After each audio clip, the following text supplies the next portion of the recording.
हाँ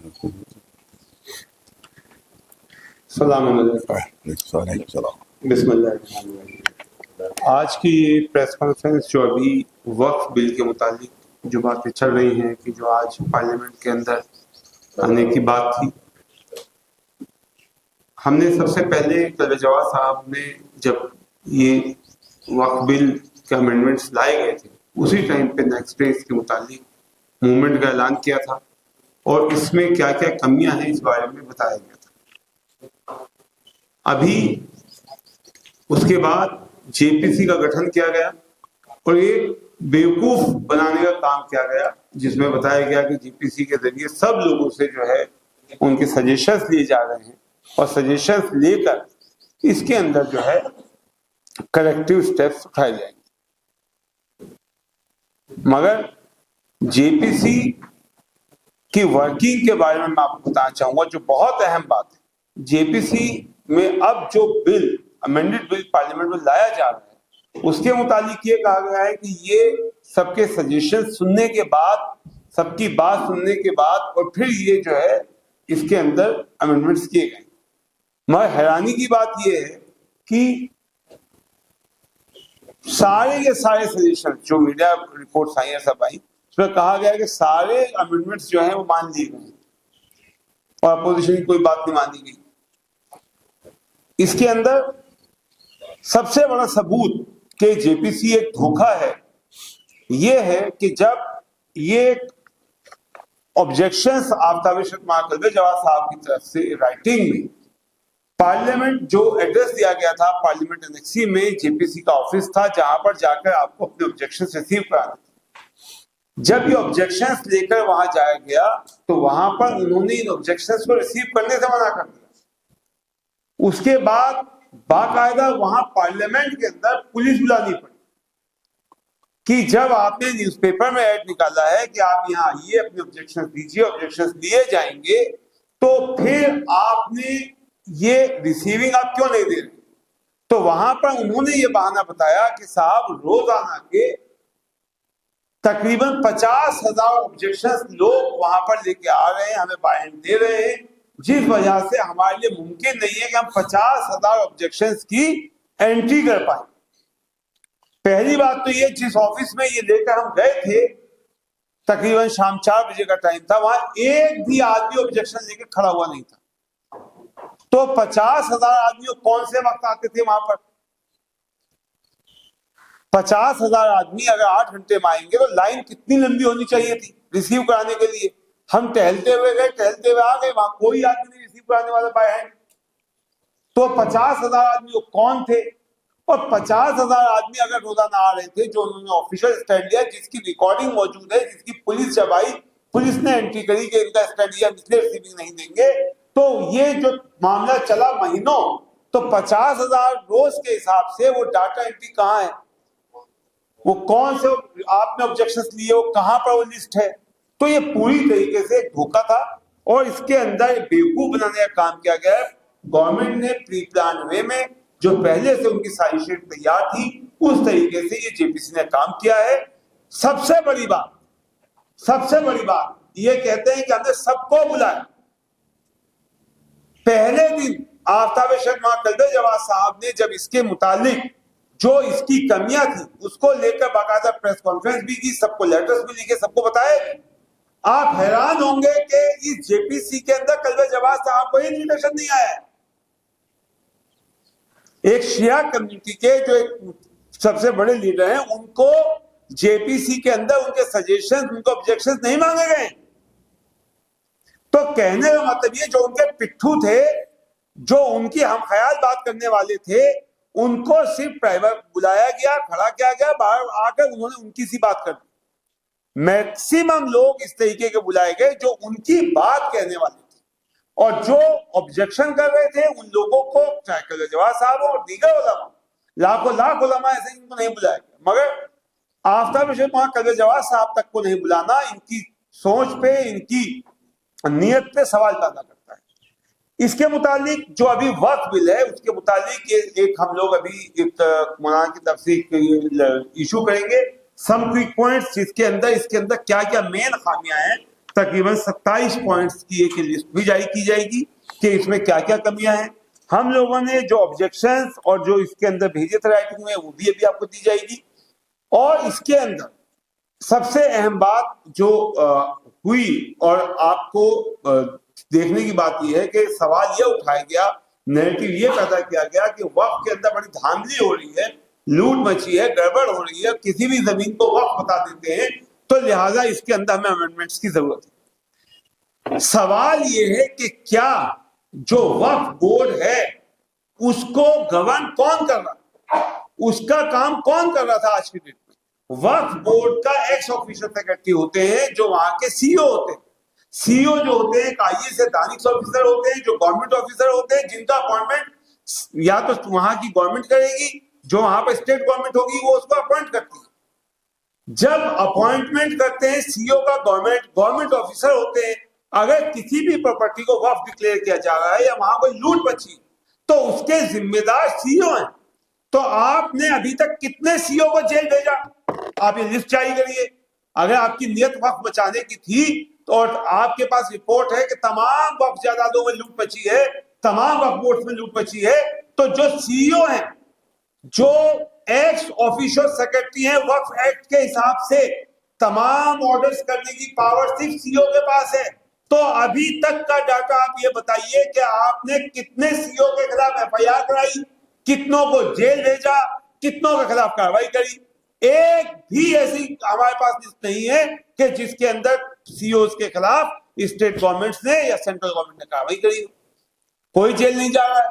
उसके बाद जितने भी वक्फ बोर्ड्स हैं ये सब गवर्न होते हैं माइनॉरिटी मिनिस्ट्री से, और माइनॉरिटी मिनिस्टर जो किरण रिजिजू हैं वो सेंट्रल वक्फ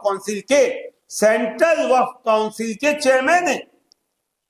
तो अगर वक्फ जायदादों में लूट मची है, वहां पर गड़बड़ हो रही है वक्फ बोर्ड्स में, तो डायरेक्टली रिस्पॉन्सिबल जो पर्सन है वो है किरण रिजिजू, माइनॉरिटी मिनिस्टर, जो चेयरमैन है सेंट्रल वक्फ काउंसिल के। तो कार्रवाई होनी चाहिए, उन्हें शर्म आके उन्हें इस्तीफा देना चाहिए कि मेरे होते हुए वक्फ जायदादों के अंदर इतनी गड़बड़ चल रही है। आप सवाल लाते हैं कि साहब फला जगह मंदिर को जो है वक्फ डिक्लेयर कर दिया। ये खुद स्टेट गवर्नमेंट्स ने शैतानी करके अपने सीईओस के जरिए वो फेक और फॉर्ज ऑर्डर्स जारी कराए और फिर मीडिया के जरिए नैरेटिव खड़ा कराया कि देखिए साहब फला मंदिर 1000 साल पुराना, उसको वक्फ डिक्लेयर कर दिया गया। सवाल ये है कि डिक्लेयर करता सीईओ, तो स्टेट गवर्नमेंट खुद डिक्लेयर कर रही है किसी प्रॉपर्टी को वक्फ और बाद में फिर वही स्टेट गवर्नमेंट प्रोपेगेंडा कर रही है। ये कौन सी नौटंकी है? तो इन सब चीजों के हिसाब से क्लियर होता है कि सारा जो ये एक बड़ी कॉन्स्पिरेसी है जिसके ऊपर आफ्ताब शर्मा कल्बे जवाद साहब उसमें डालेंगे कि किस तरीके से वक्फ जायदादों में क्या हो रहा है और आगे आने वाले वक्त में आफ्ताब शर्मा कल्बे जवाद साहब की सरपरस्ती में किस तरीके से मूवमेंट को आगे बढ़ाया जाए। आफ्ताब शर्मा कल्बे जवाद साहब। बिस्मिल्लाहिर्रहमानिर्रहीम। पहले तो मैं आप तमाम हजरात का शुक्रिया अदा करता हूँ कि आप हजरात इतने शॉर्ट नोटिस के ऊपर आप यहाँ पर आए, उसके लिए हम शुक्रगुजार हैं। और हमारा ये बिल्कुल बुनियादी मामला है, ये जो औकाफ हैं वो मुसलमानों की रीढ़ की हड्डी की हैसियत से हैं। जैसा रीढ़ की हड्डी होती है, इसी रीढ़ की हड्डी के जरिए से इंसान उठता है, किसी के जरिए बैठता है, किसी के जरिए चलता है। अगर ये रीढ़ की हड्डी खत्म हो जाए तो ना उठ सकेगा, ना बैठ सकेगा, ना चल सकेगा। यही काम कर रही है गवर्नमेंट मौजूदा, और कांग्रेस ने भी यही काम किया था कि मुसलमानों की रीढ़ की हड्डी तोड़ दी जाए ताकि न चल सके, न उठ सके, न बैठ सके, कुछ भी ना कर सके। बल्कि ऐसा आदमी होता है दूसरे का मोहताज हो जाता है कि दूसरा उसको उठाए तो उठेगा, दूसरा चलाए तो चलेगा, वो मोहताज हो जाता है हर एक दूसरों का। यही चाहती है गवर्नमेंट कि मुसलमान जो है वो दूसरों के हुकूमत के गवर्नमेंट के मोहताज हो जाए उनके, और बिल्कुल उन्हीं के सहारे के मोहताज हो जाए, उनके गुलाम हो जाए, दूसरी चीज़ स्लेव हो जाए, उनके गवर्नमेंट के स्लेव हो जाए, स्लेव्स हो जाए, गुलाम हो जाए। ये पूरी प्लानिंग चल रही है पूरी। ये चलाई कांग्रेस से शुरू हुई, उसकी पूर्ति जो है वो बीजेपी कर रही है। सवाल ये होता है कि ये जो कहा जाता है धोखा जो दिया जाता है वक्फ बोर्ड की प्रॉपर्टी, सबसे बड़ा धोखा तो यही है। एक इंच भी वक्फ बोर्ड की नहीं है। वक्फ बोर्ड जो है वो चौकीदार है, सुन लीजिए लोग, चाहे उसको आप लीजिए हाईलाइट कीजिएगा, वक्फ बोर्ड प्रॉपर्टीज का चौकीदार है। चौकीदार मालिक नहीं होता, चौकीदार है वो। चौकीदार का काम होता है बिल्डिंग की हिफाजत करना, उसकी देखरेख करना, उसके केयर करना है, वो चौकीदार है वो। प्रॉपर्टी का मालिक नहीं है। तो आप जो कह रहे हैं प्रॉपर्टी पब्लिक की है। हर वक्त जो प्रॉपर्टी हो पब्लिक प्रॉपर्टी हो, पब्लिक ने अल्लाह के नाम पर उसको दान दिया है। पब्लिक ने, मुसलमानों ने अल्लाह के नाम पर उसको दान दिया। अंग्रेजों ने वक्फ बोर्ड बनाया था उसको संचालन करने के लिए, यहाँ पर कोई बेईमानी ना होने पाए, इसमें बेच खोज ना होने पाए, ये बनाया गया था। तो वक्फ बोर्ड की कोई प्रॉपर्टी नहीं है, सब मुसलमानों की प्रॉपर्टी। तो इसमें एक्ट में ये भी है कि वक्फ की जमीनों पर जो गवर्नमेंट के कब्जे हैं, वक्फ की जमीनों पर जो गवर्नमेंट के कब्जे हैं, इस एक्ट के जरिए से वो वक्फ से हटकर गवर्नमेंट की मालिक हो जाएगी। सवाल यह है कि आप तो, इसका मतलब है कि चोरी के इकरार आप खुद कर रहे हैं, आप खुद चोरी का इकरार कर रहे हैं। वक्फ बोर्ड की जमीनों पर जो गवर्नमेंट के कब्जे हैं, ये कब्जे कैसे हो गए? हमें ये बताया जाए ये कब्जे कैसे हो गए गवर्नमेंट के। इसका मतलब खुद चोरी का इकरार कर रहे हैं और कह रहे चोरी का माल हमारा हो जाएगा। मुझे बताओ, चोरी का माल किसी का हो सकता है, इसे चुराया हो? अरे साहब, चोर के पास चोरी का माल है, अदालत कह रहे इसी का हो गया। ये देखना होगा असली मालिक कौन, चुराया कहां से। जो गवर्नमेंट ने वक्फ की जमीनों कब्जे किए हैं, ये गवर्नमेंट चोर है, ये चोर है, ये डाकू है गवर्नमेंट कि जिसने, चाहे वो कांग्रेस हो चाहे आज की बीजेपी हो, ये डाकू हैं कि जिस जमीनों को चुराया है, जमीनों को कब्जे किए हैं। तो सजा गवर्नमेंट को मिलना चाहिए, सजा उन लोगों को नहीं मिलना चाहिए जिन्हें अल्लाह की राह में वो जमीनें दी हैं। कोई प्रॉपर्टी वक्फ बोर्ड की नहीं है, और गवर्नमेंट किस अधिकार से उन वक्फ की जमीनों पर कब्जा करेगी कि हमारी हो गई, हमारी हो गई। इस पर आकर कोई दो चार डाकू कब्जा कर ले और 10 साल बाद कहा जाए क्योंकि इनका कब्जा है, डाकुओं का जमीन नहीं की है, ये इमारतें भी की होगी। तो कौन से कानून के तहत वो वक्फ की जमीनों पर कब्जा करेंगे गवर्नमेंट? पहले तो ये बता दिया जाए कि जो प्रॉपर्टी पब्लिक की है, पब्लिक ने गरीबों के लिए दान दी है, धार्मिक कामों के लिए दान दी है, उस पर गवर्नमेंट कैसे कब्जा करेगी जो उसने पहले चुराई है? चोरी के बाद आप पता नहीं कह पाएंगे नहीं कह पाएंगे, चोरी के माल पर कब्जा करना चाहती है गवर्नमेंट। जो डाके डाले उस पर कब्जा करना चाहती है गवर्नमेंट। डाकू है गवर्नमेंट, चोर है गवर्नमेंट, जो खुद इकरार कर रहे हैं कि हमारे कब्जे हैं उसको हम बरकरार रखेंगे। इसका मतलब चोरी तुमने की है, चोरी के माल पर कब्जा बरकरार रखोगे। सबसे बड़ी धांधली तो यही हो रही है हमारे साथ, सबसे बड़ी धांधली यही हो रही है। और किसी मौलवी से नहीं मिले हो, लखनऊ में 2-4 टट्टुओं से मिले, बस जो किराए के टट्टू थे उनसे मिले। या सबसे बड़ी हमारी शियों की तंजीम है मजलिस उलमा हिंद, जिसका मैं जनरल सेक्रेटरी हूँ। उसके सदर जो हैं वो वहाँ मुंबई में है, उसके नायब सदर जो है वो यहाँ दिल्ली में है। किसी से नहीं मिले वो, किसी एक शादी में हमें मिले थे वो जगदीबा पारसी साहब, एक शादी मिलता, हमने कहा भाई क्या कर रहे हैं आप? मैं जल्दी आपसे मिलूंगा, जल्दी मिलूंगा आपसे। तो कह के रह गए, आज तक वो मिले नहीं। सिर्फ टट्टुओं से अपने मिले, सिर्फ भाड़े के जो टट्टू थे उनसे अपने मिले वो। और जो छोटे छोटे ओहदों के लालची जो है मनहूस गद्दार, सिर्फ उन्हीं से मिले। किसी भी बड़े मौलवी से जो स्टेक होल्डर, उनका सब स्टेक होल्डर, हमसे बड़ा स्टेक होल्डर कौन होगा? इतनी बड़ी जमीन हमारे पास है, यहाँ पर 10 एकड़ जमीन उधर है, ये सब है स्टेक होल्डर। हमसे, हम यहाँ के चेयरमैन आज तक हमसे नहीं मिले, इनसे नहीं मिले, लखनऊ में किसी से नहीं मिले, झूठ फिल्म। और अगर कोई गया, लखनऊ के वक्फ बोर्ड के जो चेयरमैन है, उनसे हमने कहा कि आप जाके वहां जो उनकी मीटिंग की, तो वहां जाकर ये गए, तो वहां पर एक औरत है जो गवर्नमेंट की बहुत बड़ी अफसर है, बहुत बड़ी वो कर रही, चापलूसी कर रही गवर्नमेंट की। जब वो गए तो इन्होंने अपनी रिपोर्ट पेश की कि भाई क्या यहाँ पर रख के चले जाइए, आपको बोलने का टाइम हमारे पास नहीं है, आपके सुनने का टाइम हमारे पास नहीं। एक लफ्ज किसी सुना नहीं उन्हीं ने, और कहा यही डाल के चले जाइए, जो आपकी तस्वीर डाल के चले जाइए, रिसीव भी नहीं मिलेगी आपको, बोल नहीं सकते आप। तो यही है डेमोक्रेसी, यही तुमने काम किया है। इसका मतलब है कि सिर्फ धोखा दिया है जेपीसी के जरिए, सिर्फ धोखा और सिर्फ धांधली, इसके अलावा उसमें खुश रही। और सिर्फ उन्हें धोखा देकर कार्य सब पास हो गया। अच्छा, मेंबरों की मेजोरिटी थी जेपीसी पे, बीजेपी के मेंबर सब ने, जो बीजेपी की थे उन्हें मेजोरिटी थी, 12-13 वो थे, उन्हें वोट दे दिया, यहाँ सब सही है। तो सिर्फ धोखा था जेपीसी। पहले दिन से मेरा बोर्ड लगा हुआ है, यहाँ जाके देख लीजिए, तब दाखिल हुए होंगे तो लिखा होगा जेपीसी धोखा है। ये जिस दिन जेपीसी बनी है उसी दिन का बोर्ड लगे, जिस दिन जेपीसी बनाई गई है ये उसी दिन का बोर्ड है जो लगा हुआ है यहाँ के ऊपर कि जेपीसी सिर्फ धोखा है, और वक्फ बिल जो सिर्फ धोखा है, ये सिर्फ पूरा। तो ये बेईमानी की जा रही है, मुसलमानों को तबाह करने की, बर्बाद करने की। काहे के लिए? क्योंकि पिछले इलेक्शन में इनको सीटें कम आ गई थी। सुनिए हकीकत क्या है, सीटें कम आ गई थी, ये हार गए थे, नीतीश जी के जरिए से, जितनी जो हुकूमत बनी, ये चाहते हैं कि कट्टरपंथियों को खुश करके, मुसलमानों को नुकसान पहुंचा के, कट्टरपंथियों को खुश करके ये दोबारा पूरी सीटें दोबारा हासिल करें। अगर ये इनकी भ्रम है, इनकी गलत फहमी है, क्योंकि मुसलमान हिंदू कभी एक दूसरे से लड़ना नहीं चाहते। ये लोग लड़वाते, लड़ना नहीं चाहते।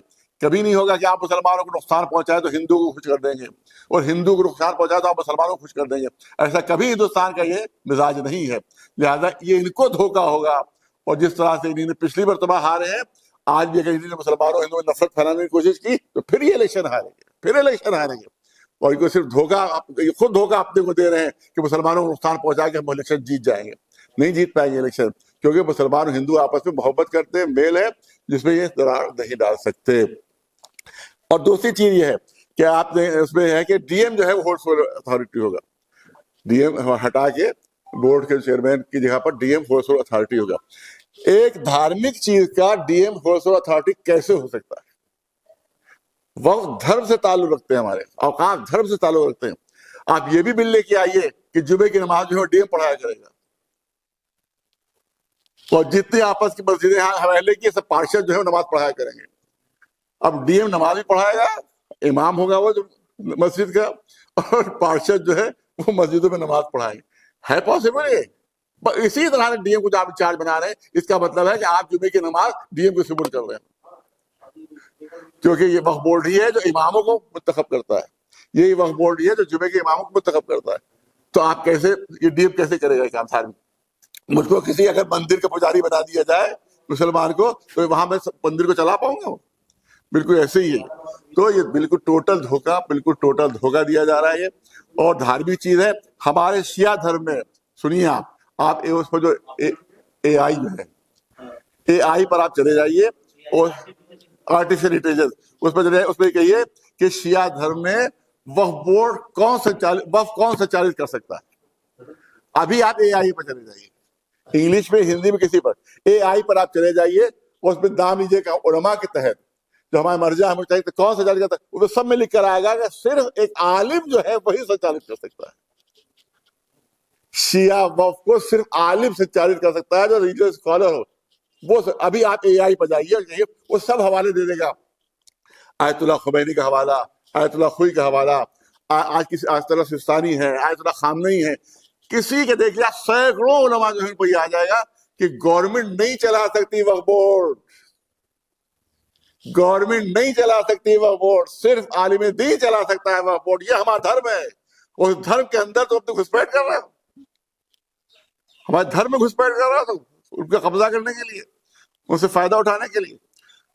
दो बहुत बड़ा शियों का वक्फ है, वक्फ मुस्तनाबाद लखनऊ में, जो डीएम के अंडर में है। वो पहले से है डीएम, 100-200 साल से अंडर में, कमिश्नर के अंडर में, कमिश्नर डीएम हो जाता है। सारी बेईमानियां वही है, सारी बेईमानियां। 18 करोड़ सालाना की इनकम है वक्फ मुस्तनाबाद लखनऊ की। एक पैसा गरीबों में खर्च नहीं होता है। वो कहते हैं गरीबों की मदद करेंगे, गरीबों की मदद करेंगे। अरे एक तुम जो डीएम के अंडर में एक पैसा गरीबों में खर्च नहीं हो रहा है, जाके वहां देख ले जाएंगे। अभी प्रेस कॉन्फ्रेंस मेरी हुई थी वहां पर जुमे में, तो मैंने यही सब बातें पेश की थी वहां पर कि बताया जाए, डीएम से पूछा जाए, जो 18 करोड़ की आमदनी हो रही है, एक पैसा कभी किस गरीब को कब दिया गया? बात सिर्फ खा जाते, इतने अफसर हैं सब अपने अय्याशियों बदमाशियों में खा जाते सब। कोई एक पैसा भी गरीबों को खर्च नहीं हो रहा है, सब बेची जा रही है बड़ी बड़ी प्रॉपर्टियां उसकी, उसकी बड़ी बड़ी दुकानों का जो है वो हेरफेर हो रहा है। इसी तरह से एक वहां का शाही वक्फ है, शाही शिफाखाना जिसको कहते हैं, वो कमिश्नर के अंडर में है। जाकर उनको दिखाया हमने कि एक इंच जमीन वहां पर बाकी नहीं, सब बेच डाली। कमिश्नर के अंडर में सारी जमीनें बेच डाली गई हैं, सारी जमीनें बेच डाली। तो वक्फ बोर्ड पर इल्जाम रख रहे हो, तुम्हारे अफसर बेच रहे हैं, डीएम बेच रहा है, कमिश्नर बेच रहा है, सबूत है वहां पर। ये नहीं जमाने ये आपने कोई आदमी साथ कर दिए, अभी हम जाके लखनऊ पहुंचा आपको समझ एक चीज दिखा देंगे। डीएम ने सब बेचा है। अब डीएम बदलते रहते हैं, 2 साल 2 साल 3 साल, वो सब यार जितनी बेईमानी। और जो सबसे बड़ी बेईमानी आपको बता कि जो वहां के पास क्लॉक टावर है, अंग्रेजों के जमाने का बनवाया हुआ क्लॉक टावर, हुसैनाबाद ऑफ के अंडर आता है, उस पर जो घड़ी लगी हुई है वो वही घड़ी है जो बिग बेन की है लंदन में। उसका दूसरा मॉडल यहाँ पर है। असली घड़ी बेच दी जा चुकी है, नकली घड़ी लगाई गई है डीएम के अंडर में। असली घड़ी बिक चुकी है वहां की, नकली वो भी चलती नहीं है, नकली है चली नहीं रही है। असली करोड़ों रुपए में बिकी हो, करोड़ों रुपए में बिकी हो। असली घड़ी जो अंग्रेजों के जमाने में लगाई थी, जो बिक आज वहां चल रही है, लंदन में वो घड़ी चल रही है, यहाँ बिक गई है। तो यही संचालन करेंगे ईमानदारी से, यही लोग जो असली घड़ी बेच चुके हैं करोड़ों करोड़ों की। उन्होंने लालजी टंडन साहब बीजेपी के लीडर नेता रहे हैं, उन्होंने एक किताब लिखी है अनकहा लखनऊ, मेरे पास वो किताब मौजूद है। अनकहा लखनऊ लालजी टंडन बीजेपी के उन्हें लिखी है। उसमें लिखा है कि हुसैनाबाद ट्रस्ट में 200 संदल के दरख्त थे, 200 संदल के दरख्त सारे काट के बेच दिए गए डीएम के अंडर में। संदल उस कीमती चीज को कहते हैं जिसकी स्मगलिंग होती है, लोहे की स्मगलिंग नहीं होती है, लकड़ी की स्मगलिंग नहीं होती है, सोने की स्मगलिंग होती है या संदल की होती है। इतने कीमती 200 कई करोड़ रुपए के थे जो बेचे गए डीएम साहब के अंडर में। वो है, मैं नहीं कहता वो डीएम ने बेचे, डीएम के अंडर में है, उनको तहकीक तो करना चाहिए थी कैसे बिक गए, एफआईआर करना चाहिए थी, जांच करना चाहिए, कुछ नहीं हुआ, बिक गए, घड़ी बिक गई डीएम के अंडर में। वहां कमिश्नर के अंडर में पूरा वक्फ है, एक एक जमीन बिक गई, कुछ उसमें नहीं। तो हम कैसे भरोसा कर लेंगे डीएम जो संचालन सही करेंगे? वक्फ बोर्ड से बदतर डीएम साबित होगा। जो आप वक्फ बोर्ड पर इल्जाम लगाते बेईमानी की है, अगर यहाँ बेईमानियां हैं तो इससे 1000 गुना ज्यादा बेईमानियां होंगी डीएम के अंदर में, 1000 गुना ज्यादा बेईमानियां होंगी। हमें धोखा दिया जा रहा है बर्बाद करने के लिए, और सोच रहे कि हिंदू खुश हो जाएंगे। झूठ, गलत है, बिल्कुल भरम है इनका। कोई हिंदू खुश नहीं होगा मुसलमान को नुकसान पहुंचाने से। ये सीटें इनकी और कम हो जाएंगी। तो हमें अल्लाह का भरोसा, अल्लाह पर भरोसा हमारा है। यहाँ से हम ऐलान करें तुम्हारी सीटें और कम हो जाएंगी अगले इलेक्शन में। अगर तुमने इस तरह से धोखेबाजी से सीटें हासिल करने की कोशिश की तो तुम्हारी सीटें बजाय जीतने की और कम हो जाएगी। तो ये तमाम चीजें आपके सामने पहुंचाना है, और इसमें धोखा, टोटल धोखा है, टोटल नुकसान है, और पूरा इलेक्शन मद्देनजर है। बिल्कुल टोटल इलेक्शन के तहत ये काम हो रहा है कि मुसलमानों को नुकसान पहुंचाए, उनकी रीढ़ की हड्डी तोड़कर हिंदुओं को खुश किया जाए। ये उनका धोखा है, उनका भरम है। पिछले इलेक्शन में उन्होंने यही काम किया था, नफरत फैलाना शुरू की थी, हार गए, उससे सबक नहीं लिया इन्होंने। जब इन्हें सबका साथ, देखिए जीतेगा भाई, जब कहा इन्हें सबका साथ सबका विकास, हमने भी उसका उनका साथ दिया है। हमने मोदी जी की हिमायत में बयानात दिए हैं, हमने अमित शाह साहब के हिमायत बयान दिए हैं, हमने योगी जी के हिमायत बयान दिए हैं। कब बयान दिए? जब उनका सबका साथ सबका विकास। हमने छोड़ा कब साथ? जब इन्हें नफरत फैलाना शुरू की दोबारा, अपना पुराना प्रोपेगेंडा जो था उन्होंने, और पुरानी चीज फिर उन्होंने दोबारा शुरू कर दी। तो फिर हमने इसका साथ अपने ऐलान कर दिया, हम इनके साथ नहीं है। तो यही है कि जब तक अच्छे काम करोगे हम तुम्हारे साथ हैं, और अगर तुम गलत काम करोगे तो हम तुम्हारी मुखालिफत करेंगे। लिहाजा हमारा ऐलान है कि ये वक्फ बिल अगर पास हुआ, पहले तो ये पास नहीं होना चाहिए, हमें कुछ खबर नहीं कि इस वक्त क्या पोजीशन वहां। नितेश जी अगर सपोर्ट कर देंगे, यादव जी का वो है, नायडू जी का सपोर्ट करेंगे तब तो पास होगा, वरना पास नहीं हो सकता। कारगोजी ने इनको सपोर्ट की तो फिर इसका पूरा कैंपेन हमारा चलेगा इस सिलसिले में, ताकि इन बेईमानों को, इन गद्दारों को जो नुकसान पहुंचा रहे हैं, इनको जो है इनका पर्दाफाश किया जाए। और हमारा पीसफुल प्रोटेस्ट जो पूरी इंडिया में होगा इंशाल्लाह, पूरे पीसफुल प्रोटेस्ट पूरी इंडिया में होगा। और हम इस बिल की मुखालिफत करते रहेंगे, और इसके लिए हम कोर्ट भी जाएंगे, क्योंकि सबसे बड़ा इन्होंने एक बेईमानी पे ये भी की है कि सुप्रीम कोर्ट का आर्डर है कि वंस ए वक्त ऑलवेज ए वक्त, सबसे पहले उसको हटाया इन्होंने। सबसे पहले सुप्रीम कोर्ट के इस आर्डर को हटाया, वंस ए वक्त ऑलवेज ए वक्त।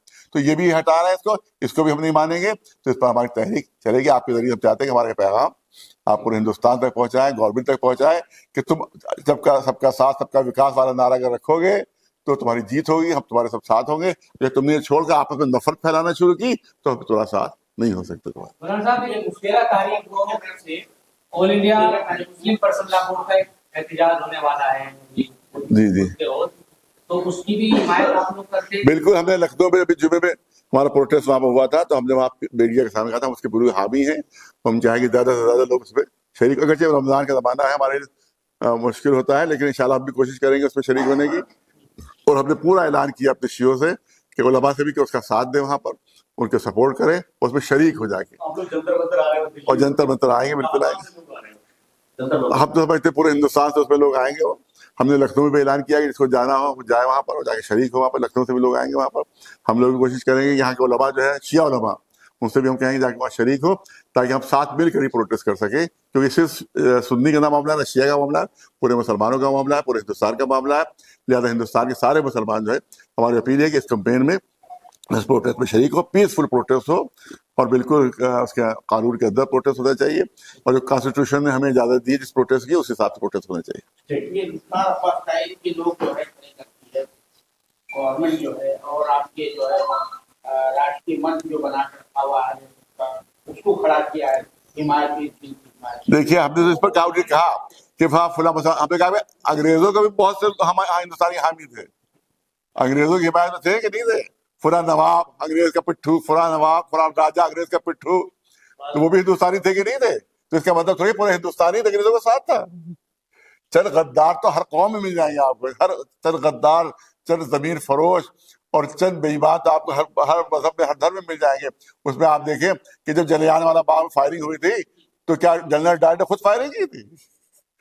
वो हिंदुस्तानी सिपाही थे जिन्होंने फायरिंग की थी। कराई उसने थी, फायरिंग नहीं की थी। तो ऐसे गद्दार तो आपको हर जगह मिल जाएंगे, हर कौम में मिल जाएंगे। इसका मतलब थोड़ी है कि सारे हिंदुस्तानी कातिल हो गए। अभी आज जो प्रेस कॉन्फ्रेंस हुई है पूरा एहतजाज हुआ बिहार में पटना में, तो ये सीधे तौर पर कहा गया है कि नीतीश कुमार अगर ये बिल वापस नहीं होता है हाँ। तो पूरे देश में शाहीन बाग बनेगा। हाँ। नीतीश कुमार इस बिल की मुखालफत करे वरना मुसलमान इस बात दिखा देंगे। बिल्कुल बिल्कुल दिखा दे सर, खाली मुसलमानों की बात नहीं बल्कि जो भी सच्चाई के साथी है, जो भी हक का साथी है और जो भी जुल्म के खिलाफ है, अत्याचार के खिलाफ है, वो सब हमारे साथ आए। इसमें हम दलितों को भी अपने साथ लेंगे क्योंकि पूरी प्लानिंग इनकी ये है कि अगर ये पूरी मेजोरिटी से अगर बीजेपी आ जाएगी तो सबसे पहले जो दलितों का एक्ट है वो खत्म करेगी, मुसलमानों को बाद में नुकसान पहुंचाएगी, सबसे पहले दलितों को खत्म करेगी। जी अरविंद सावंत जेपीसी जो हाँ। पार्लियामेंट्री कमेटी ऑन वक्फ बनी थी, हाँ। उनका कहना है कि ये जो है जो वक्फ बिल लाया गया है हिंदू मुस्लिम नैरेटिव सेट करने के लिए लाया है, गवर्नमेंट की इरादे को इस पर क्या कहेंगे आप? अरविंद सावंत आप कह रहे हैं। अरविंद कौन? हम जानते हैं शिवसेना के सांसद क्या है हम नहीं है। उनका उन्होंने एक इंटरव्यू में कहा कि ये आप जो कह रहे हैं जेपीसी धोखा है, जेपीसी ने जो है डिक्टेटोरियल अंदाज में काम किया। हाँ। कह रहे हो कि वक्फ बिल जो लाया है ये हुकूमत ने उसके इरादे अच्छे नहीं है और वो हिंदू मुस्लिम नैरेटिव वो तो कहा ही आपने। तो यही बात हमने कही कि आपस में ज्यादा इख्तलाफ पैदा, हिंदू मुस्लिम मुसलमानों को नुकसान पहुंचा के चाहते हिंदू खुश हो, ये इनका भ्रम है, धोखा है खुद इनका। बीजेपी का कभी खुश नहीं हुआ कोई हिंदू मुसलमान को नुकसान पहुंचाने से। और पिछले इलेक्शन में इन्होंने यही कोशिश की थी कि हिंदू मुस्लिम नफरत फैलाई जाए, उसी में हार गए। जीते कब है? जब सबका साथ सबका विकास नारा लगाया, उसमें हमने भी उनका साथ दिया, जाके हमने साथ दिया उनका और तब ये जाकर जीते हैं। तो वही नारा इनको होना चाहिए, इसमें किसी को नुकसान उनको नहीं पहुंचाना चाहिए। दूसरी चीज ये पूरी तरह आपने आखिरी जुमला करना चाहते हैं क्योंकि ये कहते हैं गरीबों की मदद करेंगे, हमारे कब्जे में आ जाएगा तो गरीबों की मदद करेंगे। तो हमने उसी में कहा कि इस वक्त 5 लाख से ज्यादा मंदिर हिंदुओं के हैं जिसमें कई हजार टन सोना है। सिर्फ एक मंदिर से 400 किलो सोना चोरी हुआ था। तुम छोटे छोटे औकात से मदद करोगे, ये हजारों टन सोना बाहर निकालो और निर्धन हिंदुओं में बांटो उसको। जितने निर्धन है सब धनवान हो जाएंगे अगर सारी मंदिरों का सोना बांट दिया जाए। और जितना रिजर्व बैंक में जितना सोना है उससे 1000 गुना सोना जो है ज्यादा मंदिरों में है। अगर रिजर्व बैंक में दे दें ये मंदिरों के सोना का रिजर्व बैंक में आ जाए तो अभी 90 रुपए का जो डॉलर है अभी 20 रुपए का हो जाएगा और हिंदुस्तानी इकोनॉमी बहुत मजबूत हो जाएगी। वक्फ से मजबूत नहीं होगी, ये जो मंदिरों में सोना है इसको बांटो, इससे मजबूत होगी। उधर ध्यान क्यों नहीं दे रहे हो? बहुत बहुत शुक्रिया आपका। हालांकि बहुत